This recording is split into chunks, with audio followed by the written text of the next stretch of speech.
Hey, what's going on, everyone? And welcome back to another episode of Just My Opinion. Thank you so much for tuning in. We really do appreciate it. And guys, it's comic book time again. We are talking Mhm. about Ant-Man and the Wasp, Quantum Mania, Part 3. Can you believe we have a third Ant-Man film? And guys, I want to let you know that this is going to be spoiler filled. Not just me, myself, and my guests, who I'm going to introduce in a second, are going to spoil this movie up, down, left, right, in, and out, as if you've already seen this movie.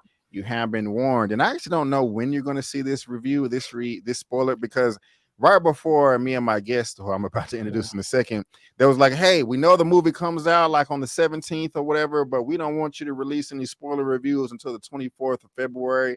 Never heard anything like that before. I hope Yeah. that they're not going to can continue this because that's a real bummer. But if you're watching this, then it's okay to talk about it. So this is spoiler. So if you haven't seen the film and you don't want to be spoiled, I strongly suggest you turn the video off now. Subscribe first, turn it off. Go watch the non-spoiler review. Go watch our movie reviews. Go watch the movie. And then come back for all this spoilery goodness because it is going down.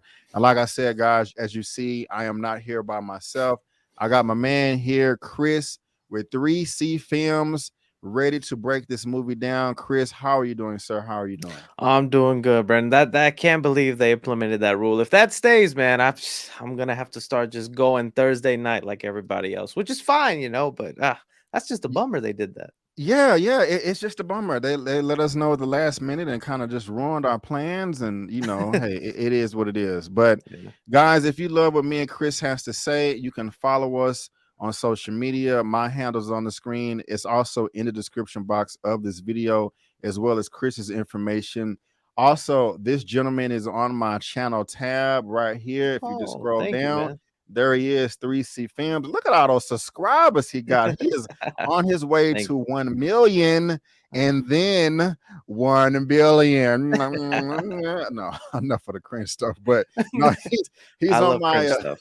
there we go. Yeah, he do. I'm gonna get to that in a second. But he's on my channel tab right here. Also, no, this is what his channel looks like right here. I'll Thank let you. him talk about it in a second, but he's real big on comic book stuff and horror.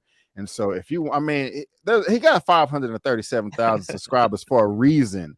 So the man has great content. So check him out. Again, there's information in the description box. But before we get started, Chris, if you just want to let the people know kind of real quick who you are and what you do and why they would want to add to your lovely audience over there, let them know, sir. Let them know.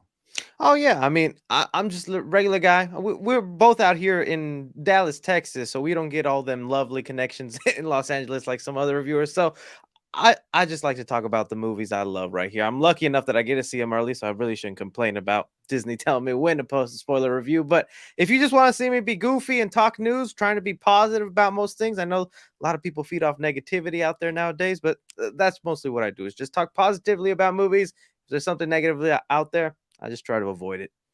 Right on, right on. I love it. And guys, the man is very, very funny. Like I Oh, stop. laugh at all his videos. He either has a lovely, cringe, corny, in a good way, intro to his videos, or just some real life joke that I can relate to. I always hit him up saying how funny it is. But the man makes quality content. But Chris, let's go ahead and get into this, Let's man. get I'm into gonna set this. it up real quick. For me, I really do like the Ant-Man franchise. I was a bit bitter when the first one came out, I think in 2014 or 15, because I was like, man, I don't want no Peyton Reed directing this. I want Edgar Wright, man. Edgar Yeah, Wright, come. I same. want he been there from the beginning. I don't know who this Peyton Reed guy is, but the movie came out, and I really ended up liking the first Ant-Man a lot. I actually like both the first two movies a ton. For me, Ant-Man 1 and Ant-Man 2 or Ant-Man and the Wasp, for me personally, those are in the top 15 of the MCU. You may disagree, and that's fine. You can voice that.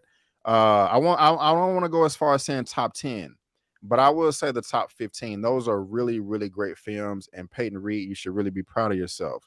Now, going into this film, Peyton was like, hey, I'm sick of this, Kevin. You have these Avengers films, Avengers Age of Ultron, Avengers Endgame, Infinity War, and it seems like the Ant-Man movies are always the palate cleansers. Mhm. The world, the universe is about to end, but then the Ant-Man movie comes in and makes us all feel better. I don't want to do that, Kevin Feige. I want Quantumania to be an Avengers level event. Yeah. So my expectations was high. And plus you got Kane. You know, we represent oh, I lost my guess, but I'm pretty sure he'll be back in a second. But you know, we got Kane gang over here. So with Jonathan Majors coming through with Kang and Peyton Reed hyping us up, saying that he wants this to be an Avengers level film, my expectations were pretty high going into this movie. So with all that being said, Chris, just real quick, you know, how did you feel about the film? How does it I compare to the first two movies? Let us know, sir, because I'm dying yeah. myself. I'm a big fan of that first Ant-Man movie. I think even though Edgar Wright didn't get to direct it, you could feel a lot of his layout for the film, and I think it's just one of the underrated solo movies out there. When we got to Ant-Man and the Wasp, not that it was a bad movie, but I just felt kind of meh to me. Didn't really love it as much as I wanted to. It very much was the palate cleanser at that time. People were just waiting for that Avenger film, and then Ant-Man was here, kind of not even setting things up, just giving us a little side story till there. With Quantumania walking out of it, I enjoyed it. There's definitely a lot of flaws I think we're gonna get into here, but you know, it went there. It got unique. It got wacky. The quantum realm is not really what you're expecting. There were just weird elements to it. Some stuff I thought wasn't gonna work for me, but I ended up liking it. Now, the biggest strength I give this movie for me is that it knows when to balance like some of the funny moments and some of the serious moments. You know, when you got Paul Rudd in there, he's gonna be cracking his jokes, making you laugh, and that's gonna be nice. But when Kang's on screen, Kang is a threat. Kang feels like a boss. So that's honestly what made me walk out enjoying this movie, is that balance and that threat that Kang feels like on screen. Right on. I agree with everything that you just said, except that my passion for it ends at the end of the second act, especially Okay. when you're talking about how it balances the comedy and the Mhm. seriousness. It Because doesn't do it perfectly, but I mean, in comparative to like Thor: Love and Thunder, at least there was a balance here. got you. I enjoyed this movie, but I will say that out of all three Ant-Man movies, and I'm not trying to sound obnoxious or anything, Oh but yeah. at the time of this recording, I have seen the movie twice, and so I've had enough time to think about it. But out of all three films, this is my least favorite of the Wow. Ant-Man movies. Really? Now, Okay. that doesn't mean that I did not like the film. That doesn't mean that I think it's horrible. But if you were to ask me, Brandon, if you could only pick one Ant-Man film to go forward with to watch the rest of your life, you can only pick one, it definitely would not be Quantumania.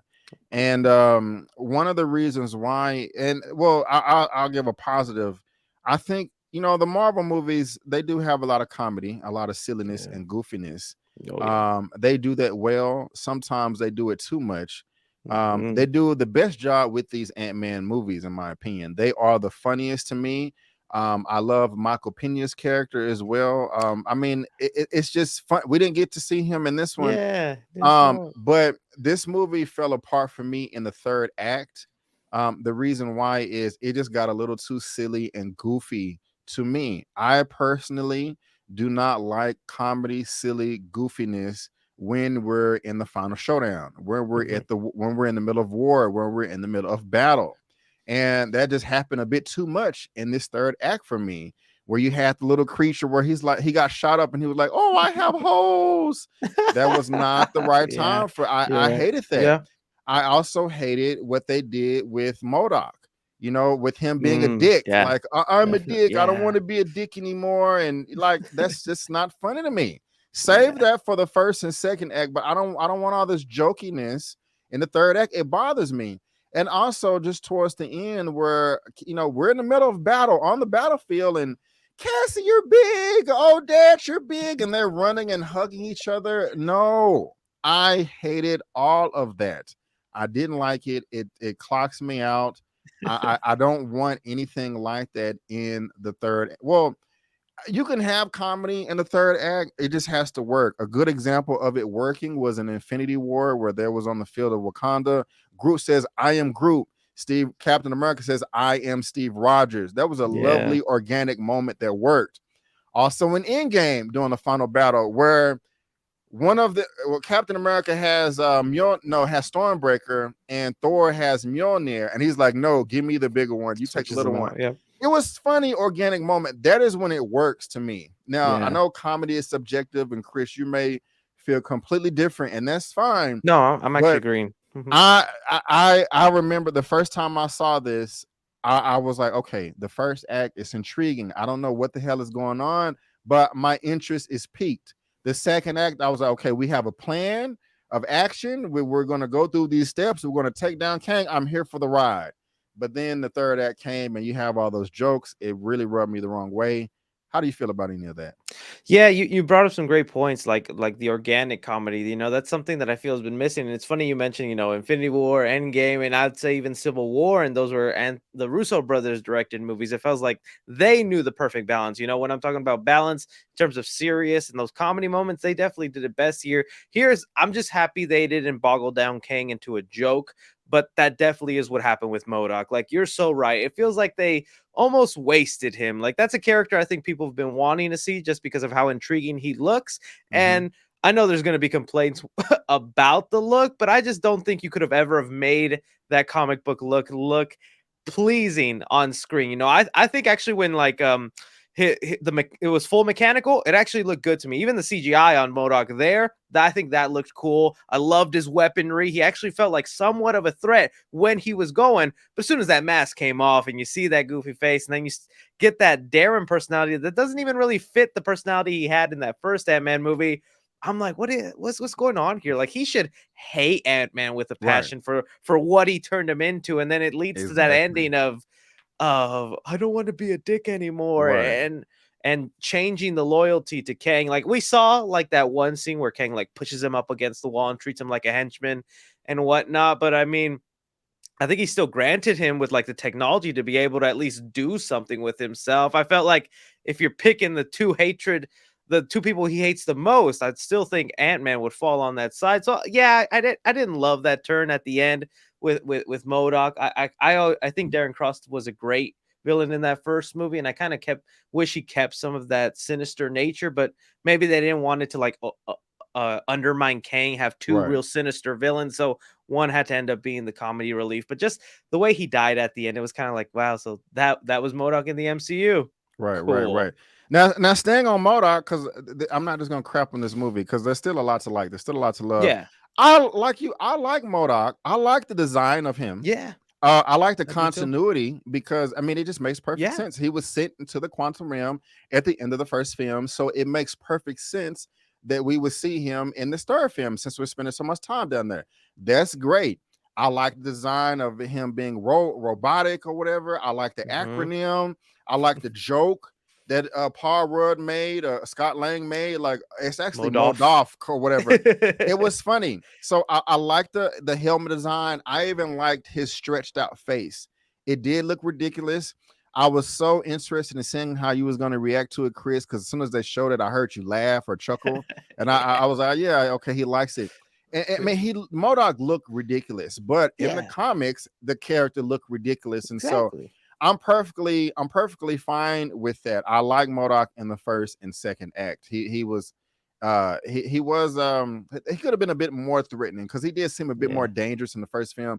So I like MODOK in the first and second act. It's just when they got to the third act, when he was conversing with Casey, talking about, she's like, you don't have to do this anymore, and I'm a dick. The whole dick stuff was it was dumb. Yeah. And he's like, he's like, and I died an Avenger. And I'm just like, what? no, I don't want to see this silly stuff. And so I mean, MODOK passed in the first and second act, but he failed to me in the third act. So but Chris, how you feeling about the quantum realm as a whole? That was an exploration. interesting aspect because before going in to watch the movie, I kept hearing people compare it to Star Wars, that it felt like this was almost a Star Wars movie. And I'm like, how does an Ant-Man film feel like a Star Wars film? And then you get to the quantum realm and it's really its own universe with planets and species and unique clothing and whatnot. I was like, oh, this actually does feel like Star Wars. And I like the unique take on it, because it didn't feel like we were looking at aliens. They were taking inspiration clearly from like microbiology and what organisms look like under microscopes, and then giving them anthropomorphic qualities. So Mm-hmm. some stuff might go a little too far for people, like buildings that are alive and whatnot, or Right, like right. when Hank Pym has to put his hands in those little gooey things and drive. Might seem a little off, but I kind of like the uniqueness of it. I didn't mind it. I'm just happy not every single species was a joke, like the holes guy who just wanted holes and has like the most just like funny voice actor voicing him and whatnot, where he's like, "Oh, you need more juice? Let me get you some Right, juice." right, right, right. So there was definitely more of that than I needed, but for me it worked. I like the uniqueness of the quantum realm. Yeah, it was I didn't like it or I didn't love it either. Okay. It was just it was hard for me. Well, it was cool. It was just kind of Yeah. hard for me to adjust to towards the very beginning of the film. I did kind of get those Star Wars vibes though Hmm. when they were at the bar Yeah, and the we were meeting cantina. the cantina, and they was kind of meeting Bill Murray's character. And also when it was very bright, it looked like they were in the desert, and Mhm. as it Janet is like, stay right here, and then she goes up and has like the little sparring match between the guy, and we think it's beef, but I guess that's just their customs. And so Yeah. I was kind of getting those Star Wars vibes right there. It took a while for me to get adjusted to it, but it was fine. I did it was cool. It was cool. I liked it for the most part. But I'm pretty sure Kang is one of your favorites, and we'll talk about him in a Oh second. yeah. But do you have any favorite characters out of the main Ant-Man family? Any other supporting characters? Kind of like, I want to call her Xena Warrior Princess. She had the abs and all the Yeah, she makeup. was cool. Or the black guy that I forgot his name. Yeah. He could Read minds, read telepathic. minds with the stuff on his forehead. I think his real name, yeah, William Jackson Harper. He plays somebody by the name of Quaz. Mhm. I've never heard of him before. I mean, yeah, any standout characters to you? See, it's kind of hard because I was really liking Ant-Man as always. He's always charming and stuff. I felt like maybe Wasp was kind of put in the background a little bit. Like she didn't get that much to do. She just comes in to save the day or fight a little bit every now and then and whatnot. Cassie to me was the one I was most interested to see how they would handle, because from the Hmm. trailers it was just kind of a shock that she's going to jail and that she's now a troubled kid. But I actually thought they handled that kind of good, where she is going to jail, but she's doing it because she's protesting, she's fighting for Right. what's right and whatnot. So I actually did ended up liking Cassie's role and her ambition to want to be a fighter. And I felt like that's one of the things that was almost lacking in this movie. Like, because so much of it feels like set up to the next chapter and like setting up Kang and the big threat he's eventually going to be for the Avenger movie, Kang Dynasty. I felt like we didn't even get to really close whatever arc they were going through with Scott and Cassie, because the whole beginning, it's like Scott doesn't want her to crime fight. He doesn't want her in a suit. He doesn't want her going big and whatnot. Then, she eventually does. They fight, they save the day, and then we just don't even get like, oh, so he's cool with her being a superhero now? Is she not going to be superhero now? Because I like those little moments where he was teaching her how to punch. He was like, do Hmm. it like this. And then you get Ant-Man with his experience coming out and then her trying it out. So I did like Cassie. I just kind of wish they closed that arc more and gave us more of the assurance whether he's supportive of what she's doing or he's gonna try and keep her off that.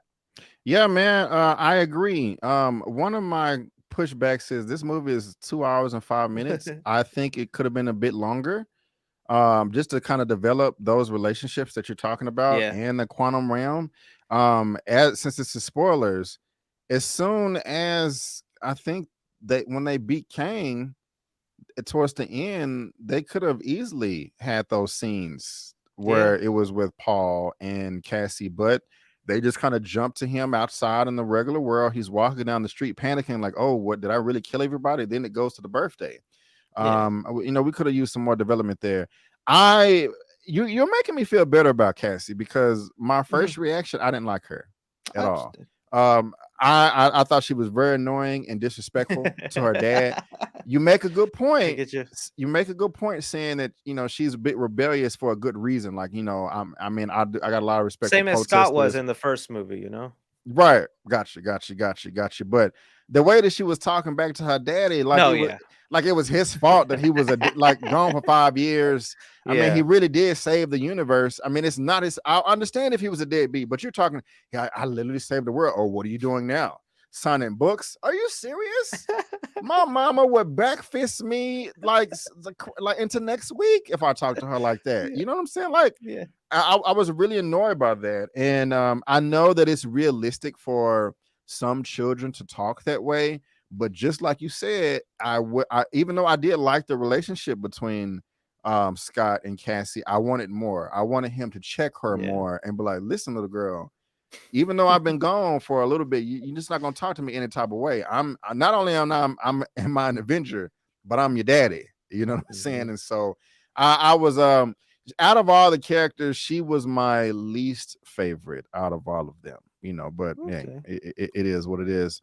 No. But now, No. man, let's talk about what I'm pretty sure you want to talk about, and Kang. that's Kane, this Oh guy yeah. right here on the throne.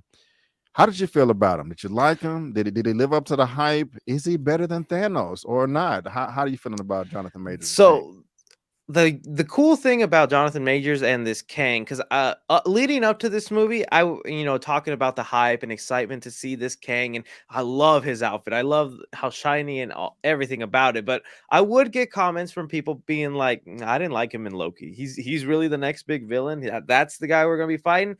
And I think it's because people weren't grasping the idea that that Kang we saw in Loki is not the Kang we're going to be getting in Avengers Dynasty. That was, the good Kang, and he was flamboyant and talkative, eating an apple, sitting on top of his desk and stuff like that. And then here you get a whole different picture. You get a menacing Kang, a Kang that was shunned out by all his variants. We'll definitely talk about the post credit scenes, I'm sure, here and the Council of Kangs that we see. But I liked his soft-spoken tone and the threat he posed on. That to me is just cool about this role. Because, by the way, this role ends. We don't know if we're seeing this exact version of Kang again. Whether when I thought maybe at first when they were saying who sent him here, and I thought it was going to be he was the Kang that we'd fight in Avengers Dynasty, and maybe the Avengers sent him to the quantum realm, and we're going to see Hmm. like a full circle thing happen. But I don't think that's the case, anyways. But I dug it, man. He felt threatening to me, even at moments where, like, you see the flashbacks with him and Janet.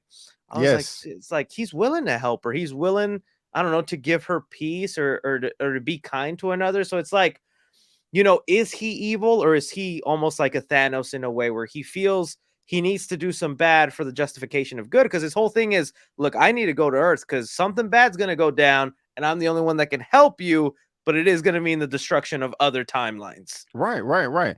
I echo all that, man. I absolutely loved Mhm. him, Yeah. and I am still on the fence if I want to call him evil or not, because Mm-mm. he did. I mean, we can't really comprehend his level of power Yeah. and knowledge. I mean, he said that he's seen it all.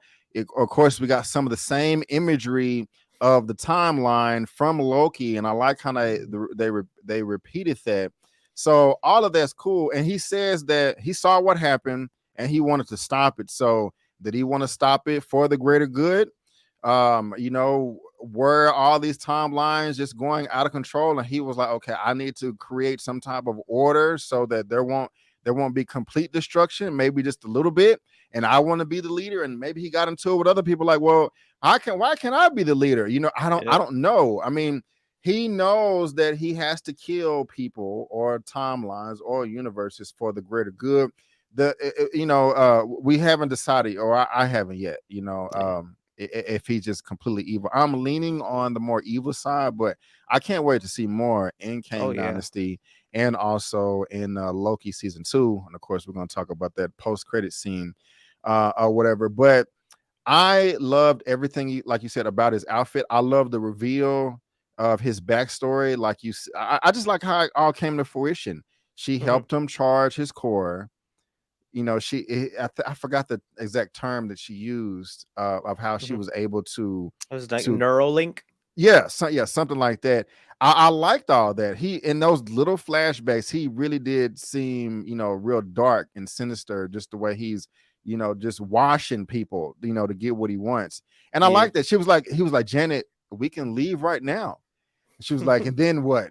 He's like, I will win. And then like he just the way the camera shoots him and he powers up in his suit. All of that is fantastic. The way he was flipping and flicking Janet and Paul and Scott Lang back and forth like they were just little pesky insects. I mean, that is their name, Antman and the Wasp. It was perfect. The way he froze like their staff or weapons when people was throwing it at him, the way he had Paul Rudd's character posted up in that cell with no ease, no effort. It was just like a little flick of the wrist, just like he had his hands like this and was just moving like this, and they're like pinned against the wall, making Cassie turn sideways and making her arms bend behind her back. It was perfect. Even like you said earlier, the way he had flung MODOK against the wall and just kind of like, do not talk unless I am in the room. I loved all of that. I loved all of that. Can you say, you can comment on it if you want, but can you say he's top 5 villains in the MCU or top 3? I'd say top 5 right now. Yeah, top 5. And like we still don't even, like I said, we don't know if we're gonna see him again. Like, do you think he died at the end there? Nah. Or do you think he got sent somewhere in the timeline? Maybe or somewhere multiverse. in the timeline, maybe somewhere in the multiverse. Who knows?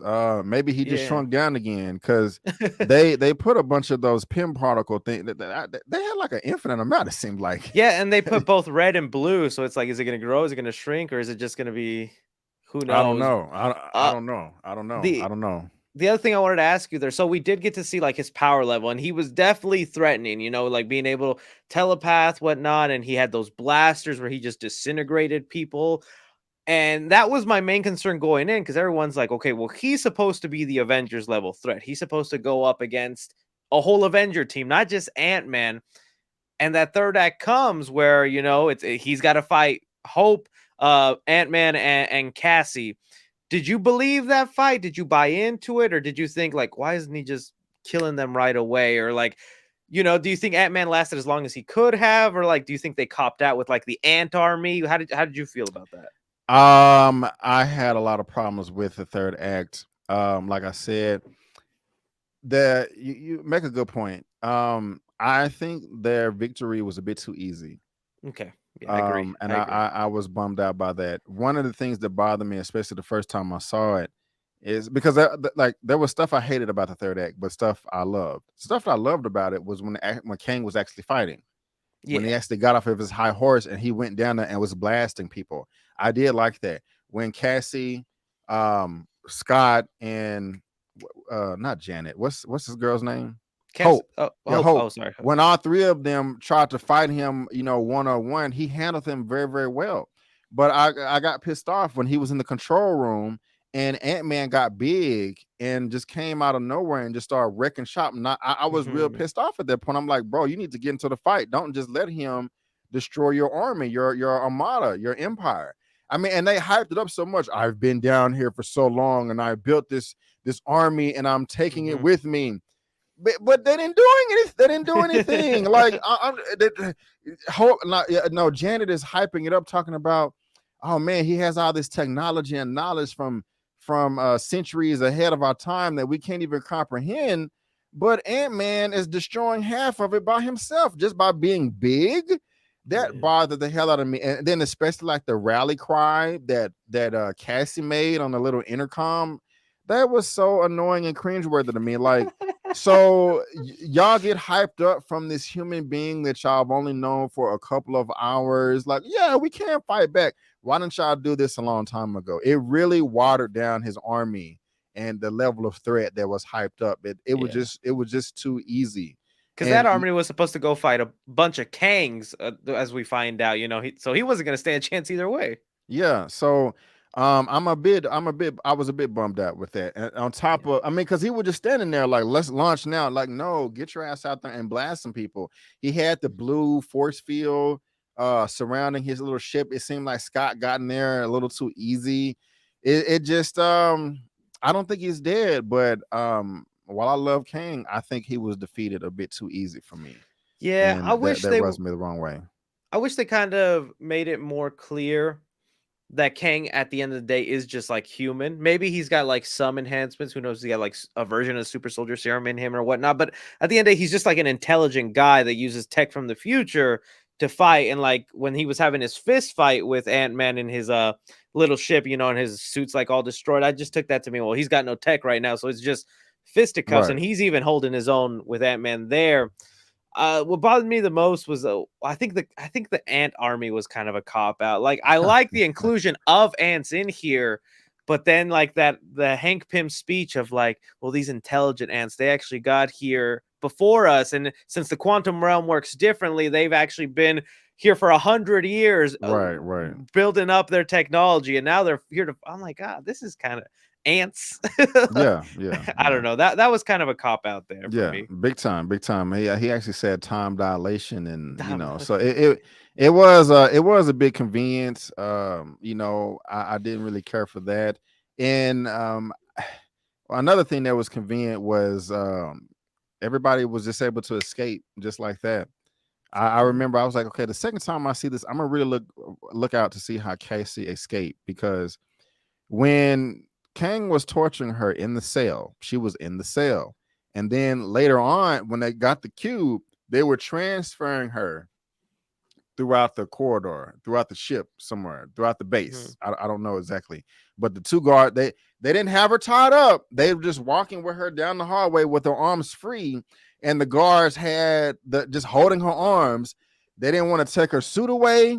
They didn't want to pat her down for any PIM particles or anything like that. She just pulled out a pocket out with some little PIM particle devices and shrunk down. I'm like, why would you? I mean, come on, Chris. Out of every action movie ever, when the good guy gets captured, to take away the suit, to take away the guns, and they leave him bare bone, but you're just gonna. I mean, that happened too many times in this movie.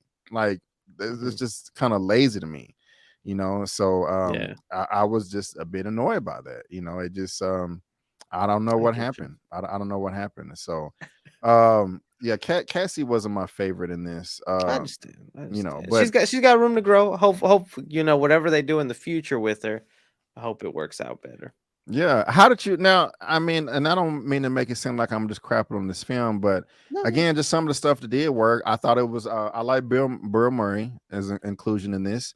I thought it was kind of funny that we found out that him and Hope have been kind of getting the freak on the past 3 decades while they was down there. Yeah, I'm glad it didn't become such a big like halt to the movie. I thought there was gonna be like a whole like, that typical jealousy thing of like, so what did y'all do together, or what happened? Like he just took it as like oh, you had needs. Yeah, I mean, I went on a couple of dates myself actually. Like they just kind of they rolled with it instead of just taking the full stop and having a whole couple of scenes of Hank being jealous and pausing the movie for that and whatnot. So I'm happy they didn't just like, focus on that. They just went along with it. Right. And also, I don't know if I meant to say this earlier.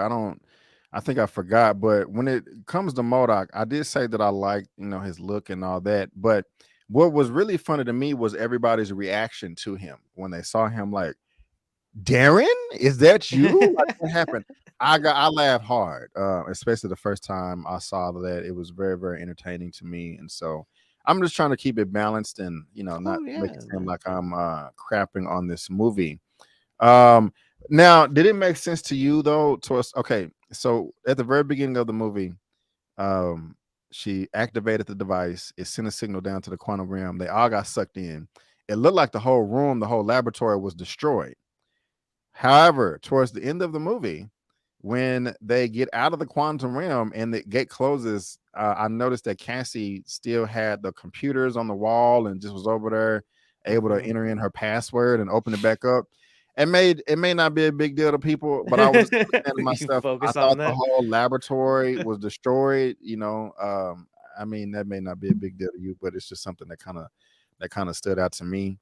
But yeah, man, we have our likes, we have our dislikes.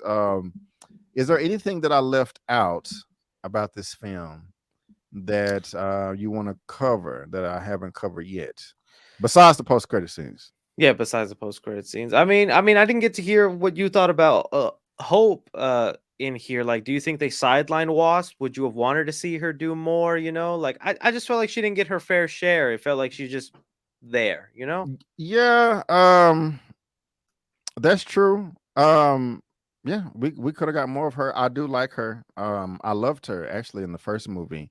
Hmm. Just how much pushback she gave Scott. So, Um, do you buy into their love? Like at the end when she's like, "I love you, Scott. I love you, Hope." Like I don't know why I'm still like, do you actually love him? I could buy. yeah. I don't know why. Love is a stretch, but Yeah. I feel the attraction though. Okay. Yeah. I buy them as a couple. Okay. And I know that they're attracted to each other and maybe, excuse me, enjoy each other's company, but in love, like I want to marry you. I mean, it's possible, but I'm not just seeing it right now. You know what I'm Yeah. saying? So it would have been weird if they, towards the end of the movie, they're walking down the aisle or something like that. It's like, well, y'all are kind of forcing this, but Other than Michael Pena and like some of the other usual friends Scott has, did you also wanted to see like Cassie's mom and the cop boyfriend? Characters that showed up that typically show up in Ant-Man movies that were just not here at all. it would have been nice. Yeah. I mean, I didn't necessarily miss them, Okay. but I wouldn't have been mad if they was there. Michael Pena was missed though. Yeah. I did like him. He should have Um, been at that birthday party at the end at least.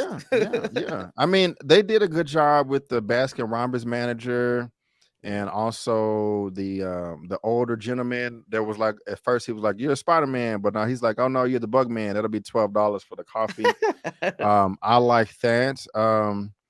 I don't know. I mean, maybe it would have been cool, but at the same time, I don't want That's what anything the stuff forced. I mean where like it doesn't feel that much like an Ant-Man movie, It just really felt like, well, we just gotta set up Kang, so let's do it in the Ant-Man movie. That's true. That's true because 95% of this did take place in the quantum realm, and so yeah. About that, how I started off. How do you feel about? Do you think a general audience member that's not, in the trenches like us will appreciate this movie, or they're going to be like, "What am I watching?" I think they could. I do just think like some of the Kang lore or some of the like things they're hinting at will be kind of lost on them, and they'll be like, what's this guy's deal? What's going on here in the multiverse talk and whatnot?" But I mean, I think there's still enough wacky fun in there for them to enjoy it, but there's definitely going to be elements in here they'll be lost in, just like with Doctor Strange. If you didn't watch WandaVision, Right. you're going to be missing out on that whole Wanda arc of why she's like Right. the way she is. Right. Do you think, and mind you, Michael Douglas's character, Hank, he was like, man, I've been studying the quantum realm for years, and I never knew all of this was down here. This changes everything that we know about life and evolution, etc. Yada yada. Um, do you think that the quantum realm was underdeveloped in this film because there was a lot of it? I mean, it's a whole freaking Yeah, universe. Do you think there the should whole be film. like a Quantum Mania Disney Plus show to explore more? Because I'm not necessarily Yeah. excited about visiting a quantum realm and Ant-Man 4, but for it to be so much down there or in there, we didn't get that much of it. Because I mean, there's a whole freaking civilization down there, different Yeah. races of people, and that's a lot. So I mean, is this something you want to see more of, or you don't really care? Honestly, I think they did a good enough job here. What I saw is what I liked, and especially when you look at the build up throughout all three Ant-Man movies, which I think they did a good job there. You get like a hint of the quantum realm in the first movie where he gets in there, then he like giant sizes out. I'm like, okay, we know it's there.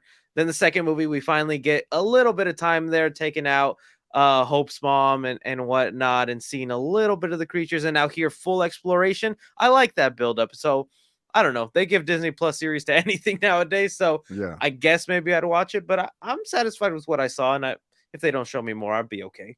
How'd you feel about the probability storm? Okay, that worked for me in the sense, like, where like, oh, well, even with all these probability Scots, it works. That's one where like the Baskin Robbins guy, where that's where like my logic comes, like, where did his suit come from? What is going on here? What that was just like, okay, this Baskin Robbins joke is really carrying over. Yeah, I got you, man. I got you.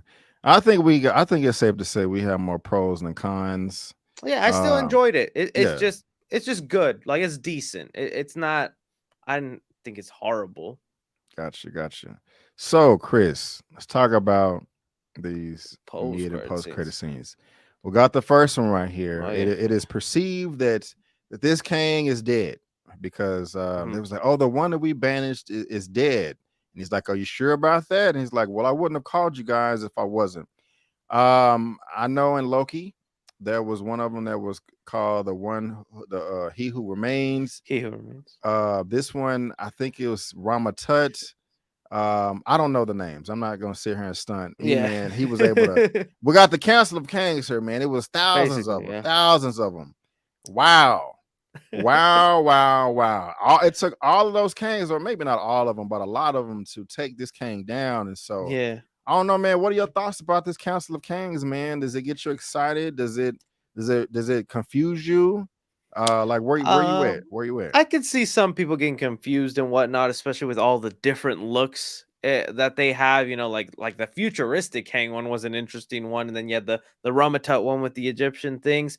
Uh, I'm so fascinated by that arena right there because you know they're leading to Secret Wars, and I think Kang is going to be the one to do Secret Wars, not like the Beyond or anything like that. And I feel like that's going to be the arena where he's going to make different timelines or different multiverses fight for their survival. Like, if you want to be the one that lives, here you go, fight right here for our entertainment.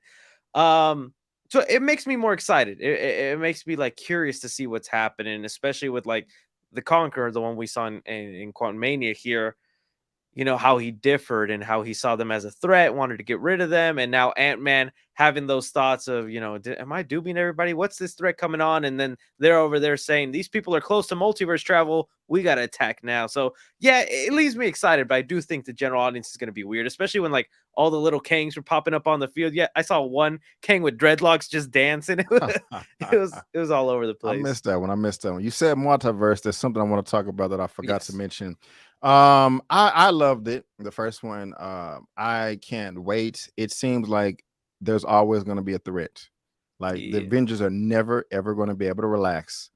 And I like that. You know, it's just like, damn, this is the life we live. This is what we're born into. You know, I can't fight heroes forever, so we're going to have to pass the torch to the young Avengers and then their children. And you know, I just like that it just seems like they will never be able to relax, especially with time. And so, you know, with that being said, I think we both love the first mid credit scene. What I was about to say real quick about multiverse is one of my gripes is I think they're throwing the term universe and multiverse around too loosely without fully breaking down what it means.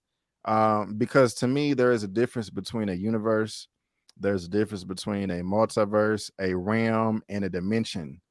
And it just seems like, and a timeline, and it just kind of seems like they're kind of just jamming all those in together like they're the same thing. And I don't like that. Like in one universe, you can have multiple timelines and multiple dimensions. Like, okay, we're on the planet Earth, we're in the solar system, and if we have a ship that's fast enough, we can fly out across the Milky Way, you know, yada yada. However, Asgard, where Thor is a different realm or is a different dimension. You just necessarily can't fly there.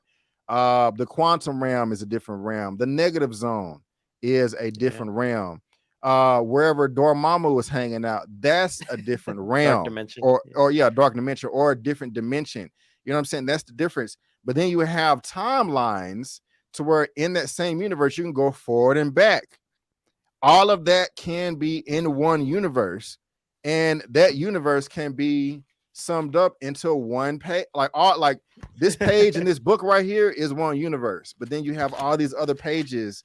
You can have all those. I mean, to me, that's the breakdown. Yeah, I know. It's mind-boggling, right? Especially because I just don't think they're doing it. I don't think they're doing a good job of explaining that. But go ahead with your comment on it if you want to. No, yeah, because Kang even at one point, time isn't what you think or whatnot, or this and that. Like, I think that's going to be one of the hardest parts is coming to that explanation when it comes to the audience, because you got to make it make sense. If not, you're thinking like that all over the place and then just loses all logic. And then there's other people who are like, stop overthinking it and just enjoy it. Right. All right. And so before we head out of here, man, that last post-credit scenes, does it get you excited for season 2 of Loki? How you feeling about that? So that was kind of funny. That to me, like, you know, I'm happy because since you saw the movie before me once, you were telling me, oh, both post credit scenes are like good ones. You know, usually they have the serious one and then like a minor little joke that's just there for people who wait, but both of them have somewhat of an importance.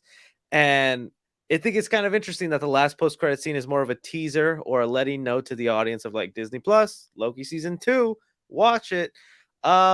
Yeah, it gets me excited. I mean, it's a Kang variant in there, one from the comics. At least that's what I saw when I looked it up when I got home. I really like Loki. To me, Loki is the best Disney Plus series they've ever made out Mm, of all of them. That's my favorite one. mm, I don't know how you feel or what your favorite one is, but that's the one that got me the most intrigued, the one I was most looking forward to every weekend. And like I'm really looking forward to this new season, especially if it's Kang stories and whatnot.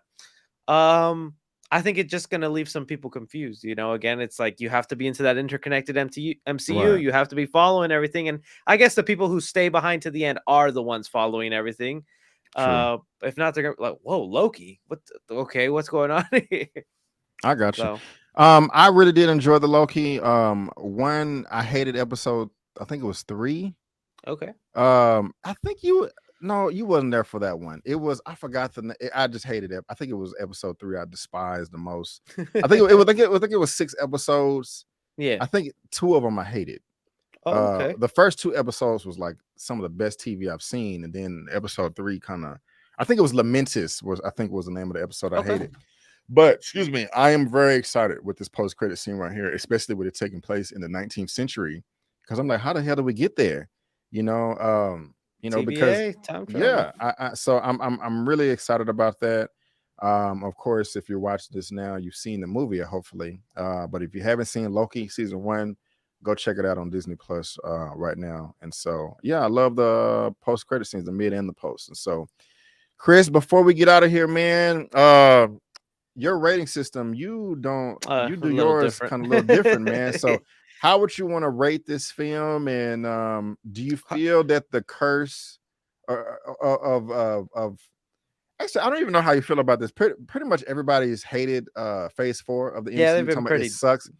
I I I think did phase 2 is the worst. really okay. I mean phase 1 and phase 3 are the best.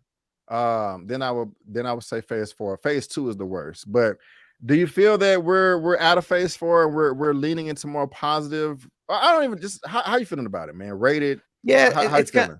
it's not. I didn't hate Phase 4, but I will say it was my least favorite phase. I understand they had to do a lot of build up, a lot of setup. It just kind of felt all over the place, and I didn't really know, like what are we doing here is really mostly what I was feeling here. I like it, but if every movie now in the Marvel universe is just kind of like, I mean, it's good, it's enjoyable. It's just gonna be another kind of meh phase for me. But I feel like uh I'm cautious right now. I'm like, okay, I like it. Let's see where it goes. Hopefully, it's all uphill from here.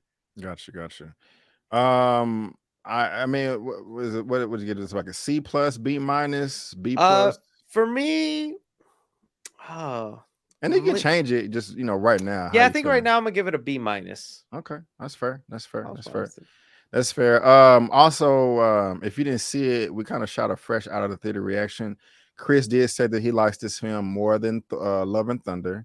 Yes. I'll have to agree. Um, Eman told me that he likes this movie more than Eternals. I disagree with him there. I I liked like Eternals Eternals more more. than this. Agreed. I don't know. It may be a tie with Multiverse of Madness and Black Widow. I did enjoy Shang-Chi. I don't know. Maybe I need to rate Phase Yeah. 4 or something like that. But I think right now with Quantumania, I think I'm at about a 7 out of 10. Okay. That's Maybe fair. a 7.5, but I would say a 7 out of 10. And so, yeah, guys, that is going to wrap it up for our Ant-Man and the Wasp Quantumania spoilers review. I think this is part 2. I'm gonna Yeah. be filming a number of these, and so let us know what you think down in the comment section. I'm just showing you all these posters because I took time to upload them, and so y'all are gonna see them. You know what I'm Look at saying? him. No wasted energy over Oh, here.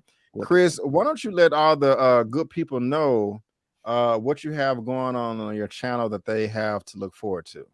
Yeah, so I'm gonna try and do some sort of loophole, depending when you see this, about trying to get around that spoiler review. But I don't want to anger the reps. You and me both know how long it Right, took us to even get on that list, so man. you don't want Yeah. to piss them off.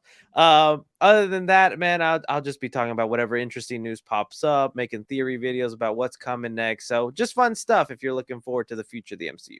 Right on. Again, look at this channel right here. Help this man Thank get you. some million subscribers. He's more than halfway there. Me, myself, in the shameless plugging, I was lucky enough to also attend the world premiere red carpet event for this film. And I had a lot of fun. It was a man. dream come true. It blew my expectations away. And so shout out to Eman with Eman Movie Reviews, who was nice enough to invite me to that lovely event. This is what his channel looks like right here. He's right at 100K. So help him get there as well. And I took a few pictures. You know, here's one right here. Here's another one. And Man, that's I was awesome. so happy that I was able to meet Jonathan That's so Majors. cool. That is Yeah, so man. cool. I was able to meet King, and I was also able to Oh, meet Kevin Feige. Feige. You know, I got two little videos on my channel breaking down that experience. And so if you guys want, I'm just showing you this because I want, like, you know, it's just 27 seconds, 54 seconds of, you know, actually me talking to Kevin Feige real quick, you know, just kind of, you know, blowing his horn or whatever. But as a diehard comic book fan, guys, that was a dream come true. I loved it. And I did vlog the whole experience. And so I'm going to be editing that and releasing that sometime this week. So if you are interested in that experience that I want to share with you guys, subscribe, check it out. It will really help out a ton. Also, if you want an audio only version of this review, you can check that out. There's a link to that in the description box below with buzzsprout.com. I am going to be on all of these platforms that you see right here. That's Apple Podcasts, that's Spotify, Google Podcasts, iHeartRadio, all of that good stuff. You know what I'm saying? And so check your boy out. I'm also on SoundCloud as well. And so by the time you see this, there'll be an audio only version as well. But guys, again, we both just want to thank you so much for tuning in. And before you go, don't forget that I'm B. Avery. That's Chris, and that's just our opinion. Peace out, and See you we'll see guys. you next time.